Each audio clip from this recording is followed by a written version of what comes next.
this pot is actually pretty heavy, so... Ooh.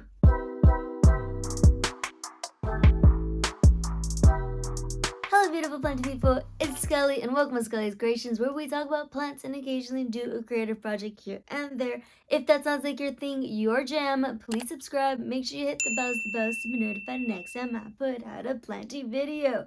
Okay, so we just finished May. What does that mean? Favorites! And I know I did just release an April favorites video, super late, my bad, but I am gonna try my best to put this out on time. I do love making these videos for y'all, and I also hope that y'all enjoy them as well and find some value, because I do try to spice it up and add those care tips in there for each individual plant that I talk about. So with that being said, let's get into the plants. So the first plant that I have for today's video is going to be this beautiful African violet. This is a light pink variegated one.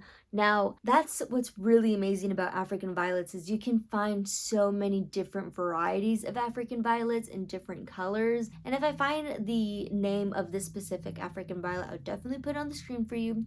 But it is a very light pink variegation that she has. And if you didn't know, African violets actually have these fuzzy leaves, and oh, they're just, if you're a person who likes texture, you would really like African violets. They're so, the fuzziness is so soft, and it's very noticeable too when you look at the plant. I was a little bit nervous at first when I was doing my research on African violets, because I did hear that they're a little bit finicky, but I have not had that experience at all.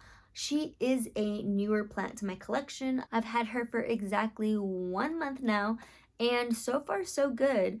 I do treat her like I would a thicker leaved Hoya or a peperomium, and when I say that, what I mean is when I water those plants, how I know that they need water is by touching their leaves. For example, right now this leaf is not budging, it's pretty firm, but when she's fully dry, her leaves are a bit more flimsy, and that's how I tell that this plant needs water. So far for the month, that has worked, and she's been good. As far as soil goes, she's in the same nursery pot that I originally got her in, so your basic nursery soil, which is heavy on the peat moss.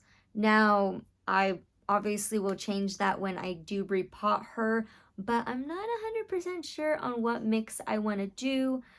I think I do want to go with a cocoa coir mix for her, just because it goes a little bit longer without needing water. Now, when I was doing my research on how to take care of a African violet, I did notice that a common thing that was said was lighting is very important.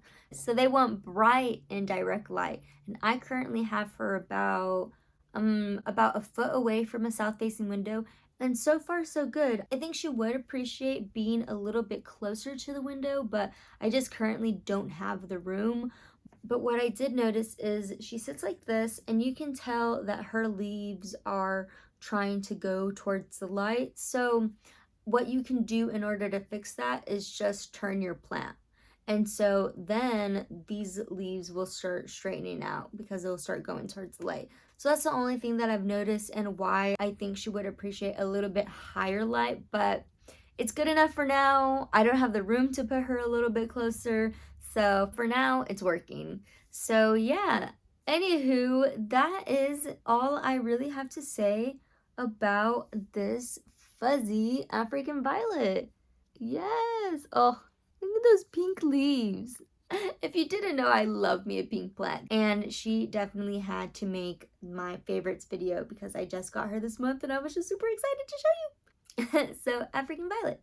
And the next plant is going to be this syngonium. Now, it just wouldn't be a favorites video if I didn't show you one of my favorite syngoniums. Syngoniums are my favorite genus. I absolutely love them. There's so many different varieties, so I kind of feel like they're my version of Pokemon. I just kind of want to catch them all. Now, this syngonium was sold to me as a Syngonium Wendlandii.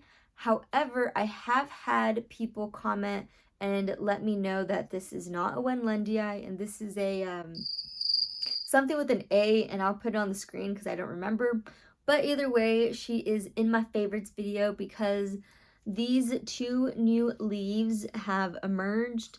These were her older leaves, and they were pretty, but these leaves just had so much more of that distinct silver. And when you look closely, or when the light shines on that silver part, it looks iridescent, and it's such a beautiful thing to look at. So she gave me these two new leaves this month, and I just had to include her. Now, her care is really easy. When it comes to watering, I water when the soil is completely dry. So I just use a moisture meter, and as you can tell, she is dry, which is perfect because as you can see, she is due for a repot. So we're gonna have to do that. I really love her in this pink pot, and I just haven't wanted to move her, but she is gonna need a repot soon. So as for soil, she's in the same soil mix currently that I bought her in, but when I do change her soil, I'm either gonna put her in my organic potting mix soil or my coco coir soil, and all that is organic potting mix, perlite, and orchid bark, or instead of using organic potting mix, I'll use coco coir. But what I will say when it comes to soil is that you do want to amend it because she's still an aeroid, and she definitely wants that aeration within her soil. So if those roots can move around within the soil, she will be a really happy camper. So yeah, that's soil. Now, lighting, I have her in a kind of lower lit location because she sits on the bottom of this shelf. This shelf has 4 shelves, and she's on that 3rd shelf down here. And you can tell that she is definitely reaching towards the light. And I don't mind it because when she sits on the shelf, she's kind of like all of this is out. And I quite like the look of that. So I'm not worried about it, but I will say still bright and direct light for the Syngonium. Don't put her in direct sunlight. Their leaves are thin and they will burn pretty quickly, but bright indirect light is perfect for Syngoniums. But yeah, that's really all I have to say about the Syngonium. She's a super easy plant, and I recommend Syngonium to everybody. But yeah, these iridescent leaves just really had me this month. Yeah.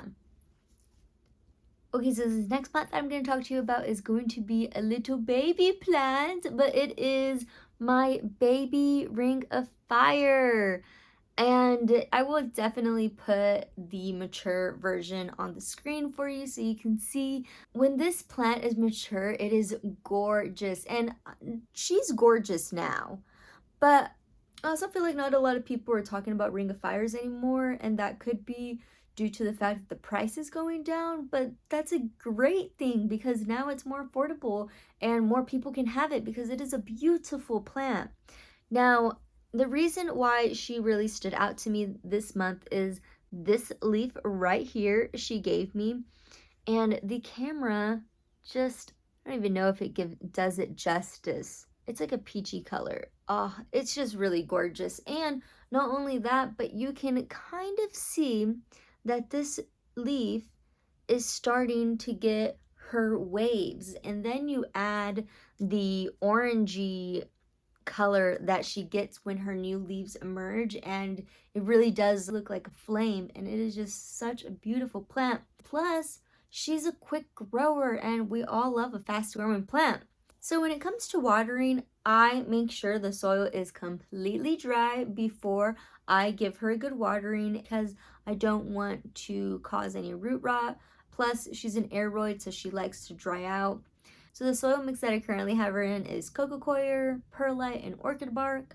When she gets a little bit bigger, I am going to switch that coco coir to organic potting mix. I think that my plants do a little bit better when they're in that mix. But either way, this plant is a pretty fast grower. So that's water and soil. Now, when it comes to her lighting, she is right on my south facing window. Now, I know that that is not a permanent spot for her because of the way she grows. She grows out. She's not going to fit there for a very long time. But my plan is going to be, as she gets a bit bigger, I'm actually going to put her under a grow light. But they do want bright, bright, indirect light. As far as fertilizer goes, I fertilize with liquid dirt every single time, and my plants really love it. And that is exactly what I've been doing for her as well. So yeah, I think that's all I have to say about the philodendron ring of fire. Oh, look at those leaves. That leaf is so pretty. Oof. Okay, I saved the last two best for the end of this video, and I can't wait to show you. And the next plant that I'm going to show you is going to be this gorgeous Hoya Sunrise. Oh my, like, she's gotten so big, y'all. I'm so proud of this plant. And as you can tell, because she's by that south facing window, she is sun stressing. Now, I will say that all of this was a bit more sun stress, but I kind of moved her because I wanted the rest of her leaves to get sun stressed as well, but they're on their way. But just, oh my God, look at these. So I've actually had this plant for about a year now, and I have saved this plant to show y'all because I really wanted to show you when she was more sun stressed, which she is now. So it is time.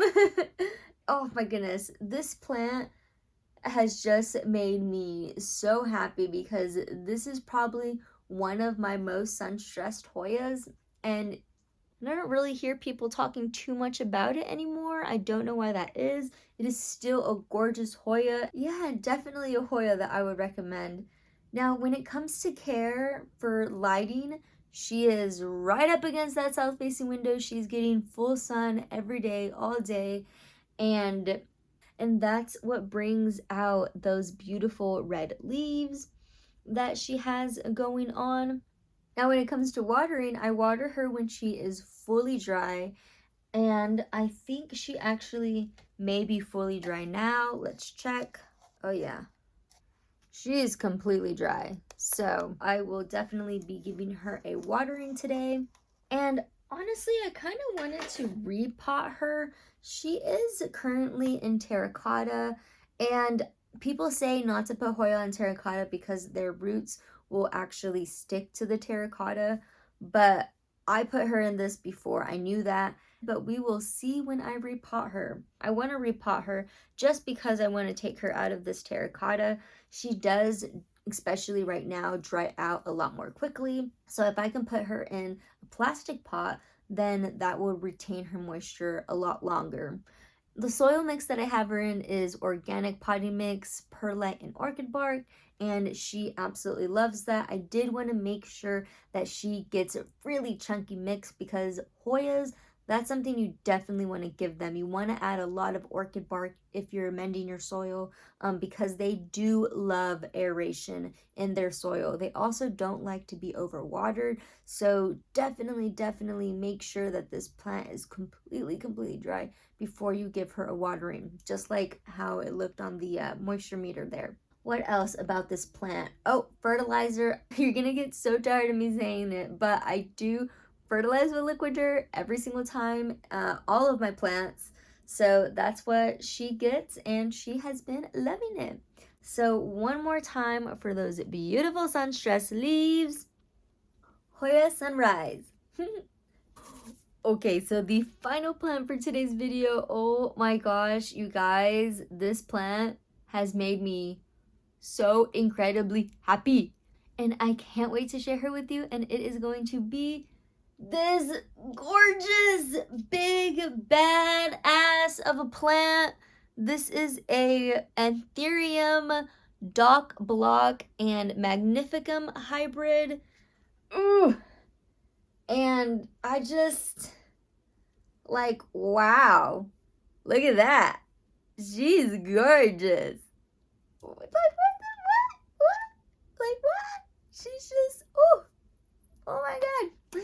And this also makes me so proud because I struggled with this plant for so long. When I originally got this plant, she was in sphagnum moss, and I heard that your anthuriums can do really well and live the rest of their life in pure sphagnum moss. I didn't want to mess this plant up, so when I repotted her, I put her in sphagnum moss again, but she was one, drying out too quickly, and two, she wasn't growing at all. She had like one new leaf emerging, and then nothing ended up happening with that leaf. It just like fell off.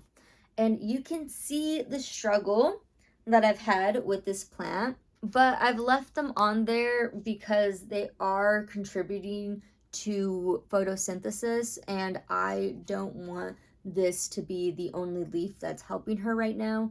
Just until she grows another leaf, then I'll actually chop these other ones off. But this plant has been on a journey. I mean, this was her last leaf, and then now we have this. So a couple of things that I changed in order to get this big beautiful leaf is I took her out of sphagnum moss. Like I said, she was drying out too quickly and she wasn't growing, so I figured I would try something else.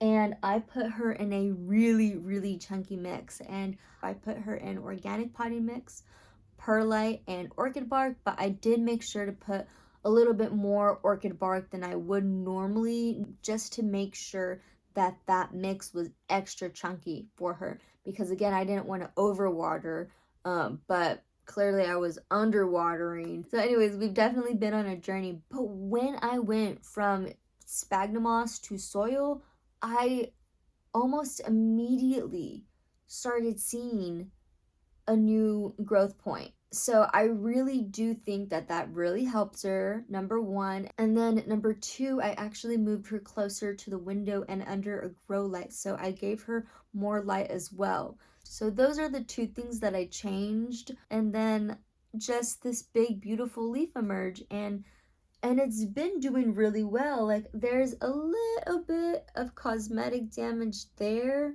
She started growing so big that her leaf was getting closer and closer to that grow light, so I pulled her back a little bit, and she's been good ever since. Now, when it comes to watering, I don't do this with a lot of plants other than my anthurium and my alocasias, but I use the finger test. And what I mean by that is I just put my finger down the first inch of soil, and as you can tell, she doesn't need any water right now, but it's starting to get a little bit dry down there.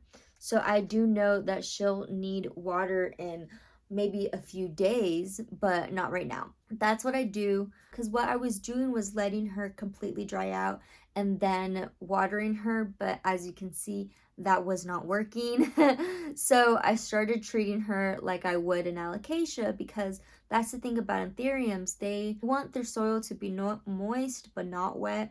I know that's super confusing, like moist but not wet, but what I found that means to me is letting that top inch soil dry out and then giving your plant a good watering. It's drying out just a bit, but it's not drying out completely. So that's what's worked for me, and if you're struggling with your anthuriums, maybe try it and see if it helps. So that's soil, watering, and I fertilize with, say with me now, every time with liquid earth. That's what I do for this plant as well, and she seems to be liking it. So yeah, that is my Anthurium magnificum and Doc Block hybrid. Just, oh, she's just gorgeous, I tell you, gorgeous. But I am gonna put her down because this pot is actually pretty heavy, so, whew. And with that being said, that's going to be it for today's video. I hope y'all enjoyed. If you liked today's video, make sure to give me a thumbs up. And leave me a comment down below letting me know what in your collection has brought you joy. What are your top favorites? I think that would be really fun to read. But other than that, I hope y'all have a wonderful planting day, and I will see you on the next one. Bye!